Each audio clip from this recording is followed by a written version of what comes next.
السلام علیکم ناظرین، میں آصف خان ہوں۔ آپ یوٹیوب چینل دیکھ رہے ہیں۔ ناظرین، حکومت کو جو اس وقت خطرات لاحق ہیں اور حکومت کو جو اس وقت محسوس ہو رہا ہے کہ ان کا جو سسٹم ہے اب آگے نہیں چل پا رہی، تو اس لیے اس وقت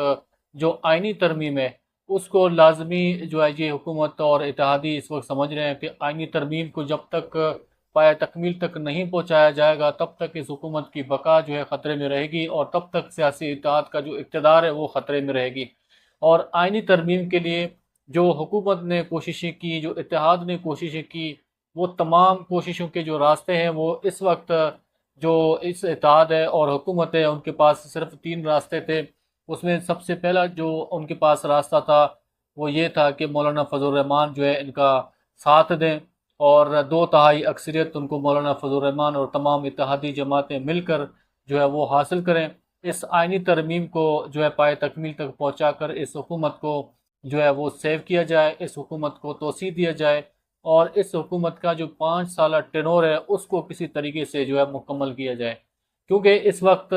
جو 8 فروری کا الیکشن ہے اور اس الیکشن میں جو دھاندلی کے الزامات ہیں، اور جو الیکشن ٹربیونلز ہیں وہاں پر جو یہ فیصلے ہونے ہیں، اور الیکشن کا جو سارا رزلٹ کھل کے جو ہے آنا ہے، تو اس سے کافی اس حکومت کو جو ہے خطرات لاحق ہیں، اور اس کے لیے لازمی ہے کہ آئینی ترمیم جو ہے وہ مکمل کیا جائے، اور آئینی ترمیم کے ذریعے جو عدلیہ ہے اس کو جو ہے کنٹرول کیا جائے، کیونکہ عدلیہ کے اندر کافی اس وقت مزاحمت کا سامنا ہے اتحادی حکومت کو۔ تو سب سے پہلے اسلام آباد ہائی کورٹ ہے، سپریم کورٹ ہے، اور دیگر جو ایڈیشنل جو کورٹس ہیں ان پر، وہاں پر بھی حکومت کو اور اتحادیوں کو کافی چیلنجز کا سامنا ہے۔ تو عدالتوں کو کنٹرول کرنے کے لیے لازمی ہے کہ یہ آئینی ترمیم کریں، اور آئینی ترمیم کے لیے جو راستے اس وقت موجود ہیں اتحادی حکومت کے پاس، تو اس میں سب سے پہلے ہم نے آپ کے ساتھ ذکر کیا کہ مولانا فضل الرحمان کو کنٹرول کرنا، مولانا فضل الرحمان کا اعتماد اور ان کا ووٹ حاصل کرنا، اور وقتی طور پر وہاں سے مولانا فضل الرحمان کا جو حکومت کا ساتھ ہے وہ دینا اس وقت مشکل لگ رہا ہے۔ تو دوسرا راستہ ان کے پاس تھا مخصوص نشستیں جو ہے جو حکومت کو اس سے پہلے دی گئی تھی۔ مخصوص نشستیں جو ہے حکمران اتحاد کو دینا، پاکستان تحریک انصاف کو مخصوص نشستوں سے محروم رکھنا، تب جا کے یہ دو تہائی اکثریت حکمران اتحاد کے پاس ہوگی، اور تب یہ آئینی ترمیم مکمل ہو سکے گی۔ نمبر 3، پاکستان تحریک انصاف کے جو آزاد اراکین ہیں ان کا ووٹ حاصل کیا جائے، اور ان کا ووٹ حاصل کرنے کے لیے لازمی تھا کہ پاکستان تحریک انصاف کے جو اراکین ہیں ان کو آزاد ڈکلیئر کیا جائے۔ تو اس کے لیے الیکشن کمیشن نے جو اس سے پہلے فیصلہ کیا تھا کہ پاکستان تحریک انصاف کے 39 کو جو ہے سنی اتحاد کونسل میں شامل کیا گیا، اور پاکستان تحریک انصاف کے 41 ممبران کو آزاد ڈکلیئر کیا گیا تھا۔ لیکن بعد میں جب سپریم کورٹ کی اکثریت جج صاحبان نے جو فیصلہ دیا، اس فیصلے کے بعد جو ہے حکومت کا جو کافی معاملہ ہے وہ خراب ہو گیا، اور آئینی ترمیم کا معاملہ جو ہے بالکل رک گیا۔ تو اس کے سولوشن کے لیے جو ہے 63A کا جو کیس ہے اس کو لگا دیا گیا، اس کے ریویو جو ہے فائل کی گئی، 30 تاریخ کو اس کے ریویو پہ سماعت ہو گئی چیف جسٹس قاضی صاحب کے عدالت میں۔ تو اس میں بھی امکان نظر یہ آ رہا ہے کہ حکومت وہاں پر بھی جو ہے یہ کرنے جا رہی تھی کہ جو پارٹی پالیسی کے خلاف جو ووٹ ہے اس کو جو ہے کاؤنٹ کیا جائے گا، اور فلور کراسنگ کو جو ہے ایکسیپٹ کیا جائے گا، اور اس کے لیے بھی یہ جو ہے ورکنگ کیا جا رہا تھا۔ جب سپریم کورٹ نے فیصلہ کیا تھا اس حوالے سے کہ جو 63A کے تحت جو پارٹی پالیسی کے خلاف ووٹ دے گا اس کا ووٹ جو ہے کاؤنٹ نہیں ہوگا، اور ضمیر فروشی کا اجازت نہیں ہوگا، اور اس سے جمہوری عمل متاثر ہوگی، ہارس ٹریڈنگ میں اضافہ ہوگا۔ اس لیے حکومت کو اس میں اپنی بدنامی کا بھی جو ہے کافی ان کو سامنا جو ہے کرنا پڑ سکتا تھا۔ تو اس لیے اب ایسے لگ رہا ہے کہ حکومت کا جو موڈ ہے وہ تھوڑا سا بدلتا ہوا نظر آ رہا ہے، لیکن یہ تینوں معاملہ اس وقت جو ہے حکومت کے جو ہے اس وقت زیر غور ہیں، اور اس تینوں جو میں نے آپ کو بتایا کہ اس تینوں پلیٹ فارم سے حکومت کو آئینی ترمیم تکمیل دینا ہے۔ اس کے لیے سب سے پہلے مولانا فضل الرحمان کا ساتھ، اس کا ووٹ۔ اگر مولانا فضل الرحمان حکومت کا ساتھ نہیں دیتا تو دوسرا راستہ ہے 63A میں ریویو جو فائل کیا گیا اس کے بعد اس ریویو پر فیصلہ کرنا، حکومت کے جو درخواستیں ہیں ان کو منظور کر کے ایک منحرف اراکین کا ووٹ ہے اس کو جو ہے کاؤنٹ کرنا، جائز قرار دینا۔ دوسرا جو حربہ ہے، دوسرا جو طریقہ ہے وہ یہ ہے۔ اور تیسرا طریقہ یہ کہ مخصوص نشستیں جو ہے وہ پاکستان تحریک انصاف سے لے کر حکمران اتحاد کو دی جائیں۔ اب یہ تینوں معاملہ جو ہے اس وقت چل رہے ہیں، تو اس میں حکومت کا جو کوشش ہے کہ تینوں میں سے کوئی ایک جو ہے اس کو کامیاب کرنا ہے۔ ہر صورت میں بصورت دیگر جو یہ آئینی ترمیم ہے وہ نہیں ہو سکے گی، اور آئینی ترمیم جب نہیں ہوگی تو اس حکومت کا گارنٹی ختم ہو جائے گا، اور پھر اس حکومت کا چلنا کافی مشکل ہو جائے گا۔ تو اس کے لیے آج ایک نئی جو واردات ہے وہ ڈالی گئی الیکشن کمیشن کی جانب سے۔ سپریم کورٹ نے 12 جولائی کو ایک فیصلہ جاری کیا تھا کہ مخصوص نشستیں پاکستان تحریک انصاف کو دی جائیں۔ پاکستان تحریک انصاف پارلیمانری پارٹی ہے، الیکشن کمیشن پاکستان تحریک انصاف کو پارلیمانری پارٹی تسلیم کر چکی ہے، اور سپریم کورٹ اس حوالے سے فیصلہ کر چکی ہے کہ جو الیکشن کمیشن نے پاکستان تحریک انصاف کے حوالے سے فیصلہ کیا، وہ اصل میں سپریم کورٹ کا جو فیصلہ ہے اس کی غلط تشریح کر کے وہ فیصلہ کیا گیا۔ لہٰذا پارٹی کا جو سمبول ہے، ان کا جو انتخابی نشان ہے، اس کا لینا جو ہے ان کا منسوخ ہونا، اس کا یہ مطلب ہرگز نہیں کہ پارٹی کو بالکل جو ہے وہ ختم کیا جائے، یا پارٹی کو ایکسیپٹ نہیں کیا جائے، یا پارٹی کو ان کے جو جمہوری حقوق ہیں ان سے جو ہے محروم رکھا جائے۔ تو اس کے بعد یہ معاملہ جو ہے الیکشن کمیشن بار بار اس فیصلے پر عمل درآمد نہیں کرتی رہی، اور الیکشن کمیشن اس حوالے سے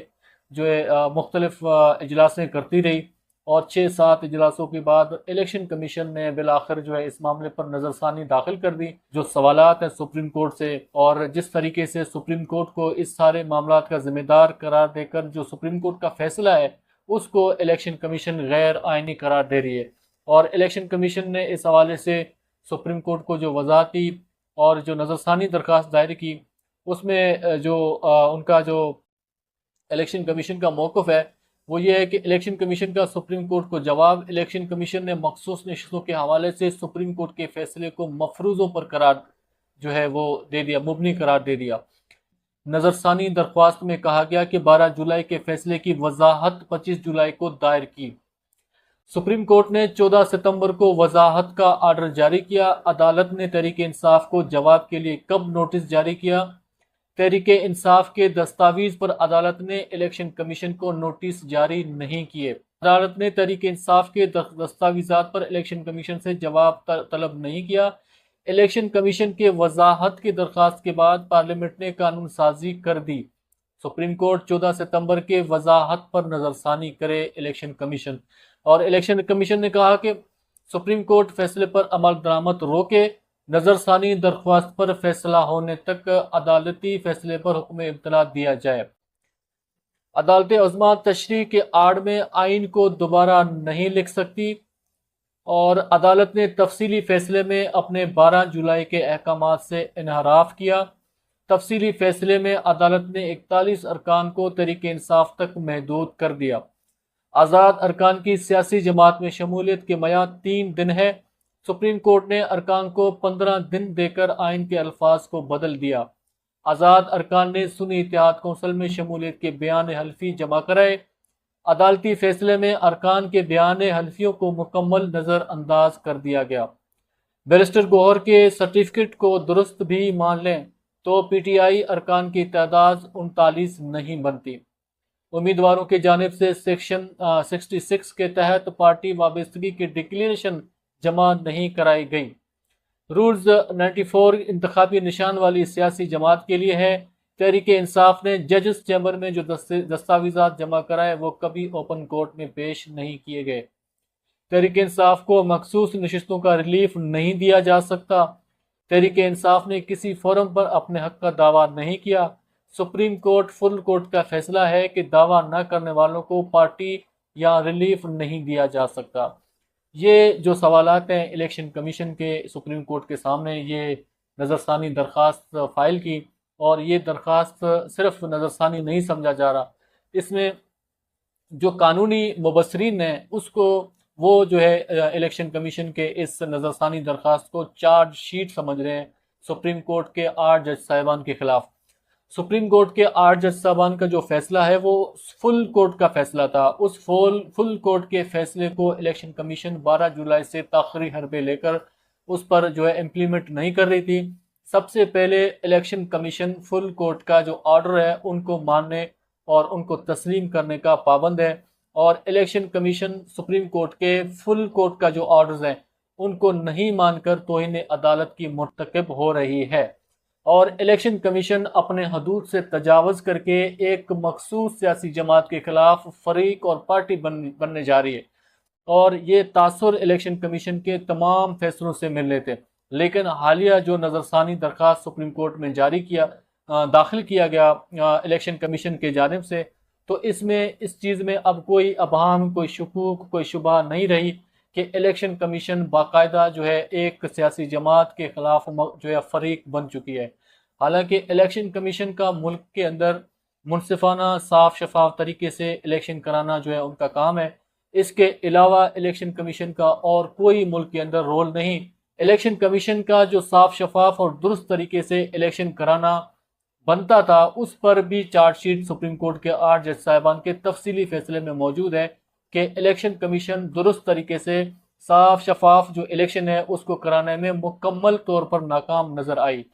اور اس ایلیگیشنز کے بعد الیکشن کمیشن نے جو وضاحتی درخواست دیا اور جو الیکشن کمیشن نے نظر ثانی داخل کی، تو وہ کسی شہری کا، کسی پولیٹیکل جماعت کا، کسی دوسرے فریق کا جو ہے اس میں نظر ثانی یا ریویو کا حق بنتا ہے، لیکن الیکشن کمیشن جو ہے وہ اپنے بلبوتے پر اس کیس کو چیلنج نہیں کر سکتا تھا،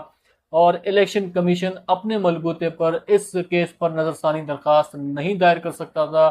آئین اور قانون کے مطابق اس کیس میں نظر ثانی اور یا ریویو کے لیے کسی سیاسی جماعت کو یا کسی پولیٹیکل فریق کو جو ہے اس میں درخواست دینی چاہیے تھی، لیکن الیکشن کمیشن نے اپنے حدود سے تجاوز کر کے اور توہین عدالت کا مرتکب جو ہے ہوئی ہے۔ تو دیکھتے ہیں کہ اس میں سپریم کورٹ کی جانب سے کیا جو ہے جواب ملتا ہے الیکشن کمیشن کو، اور اس معاملے پر کیا فیصلہ ہوتا ہے۔ لیکن حکومت کے پاس اس وقت 2 طریقے موجود ہیں، یا تو آرٹیکل 63A میں جو درخواست دی گئی اس میں ترمیم کر کے جو منحرف ارکان ہیں ان کا جو ووٹ ہے اس کو کاسٹ کرنا جو ہے درست اور جائز قرار دیا جائے۔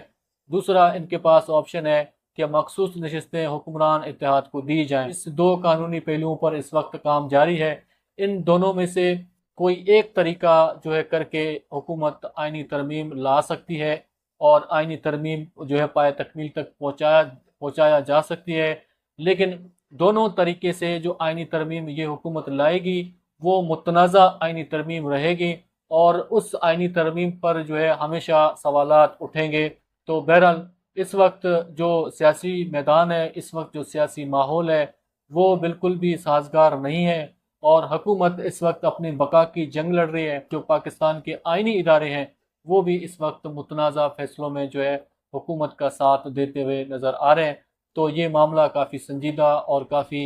افسوسناک ہے۔ تو دیکھتے ہیں آنے والے دنوں میں اس حوالے سے کیا ہوتا ہے۔ تب تک اجازت دیجیے، اللہ نے کے بعد۔